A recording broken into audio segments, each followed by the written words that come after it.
Monessa yrityksessä mietitään nyt, että miten tekoälyä oikein tulisi järkevästi käyttää meidän yrityksessä. Minun nimeni on Oskari Uotinen ja minä olen kouluttajana Kyvykäs-hankkeen tekoälykoulutuksissa, joista kokonaisuudessa on verkkolive-koulutus, joka järjestetään 19.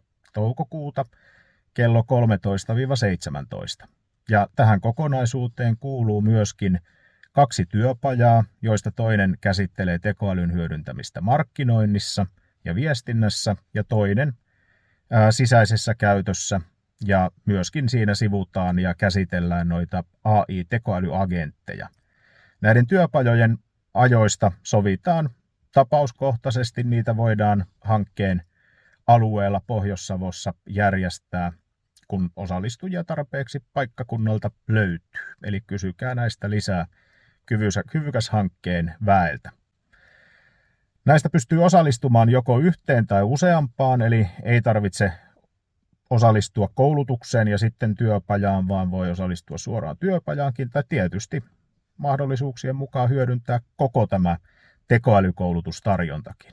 Joka tapauksessa näissä koulutuksissa niin keskitytään siihen, että miten tekoälyä voidaan hyödyntää järkevästi, huomioiden kaikki tällaiset huomioitavat asiat, eli tietosuojaan, vastausten oikeellisuuden arvioimiseen ja näin poispäin liittyvät seikat.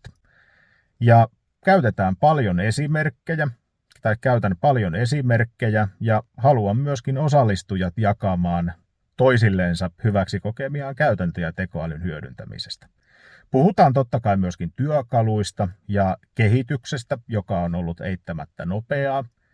Ja sitten näissä työpajoissa niin keskitytään hyvin käytännönläheisesti osallistujien toiveita kuunnellen, eli osallistujien toiveita kartoitetaan ennen näitä työpajoja ja markkinoinnin näkökulmasta, miten markkinointiviestintää voidaan tehostaa, järkevöittää, miten tuloksia voidaan analysoida tekoälyn avustuksella ja taas sisäisen käytön puolella, niin miten esimerkiksi tekoälyagentit voisivat työskentelyä tehostaa yrityksessä tällaisia sisäisien prosessien osalta. Ja tämä on nimenomaan se, mitä mä peräänkuulutan kaikissa näissä, että ei niinkään työkalua, vaan se, että mitkä ovat niitä käyttötapoja, joissa me hyötyä saavutetaan, toistuvia tehtäviä yrityksessä, joita me voidaan automatisoida tekoälyn avustuksella. Tervetuloa koulutuksiin. Tavataan siellä. Moi moi!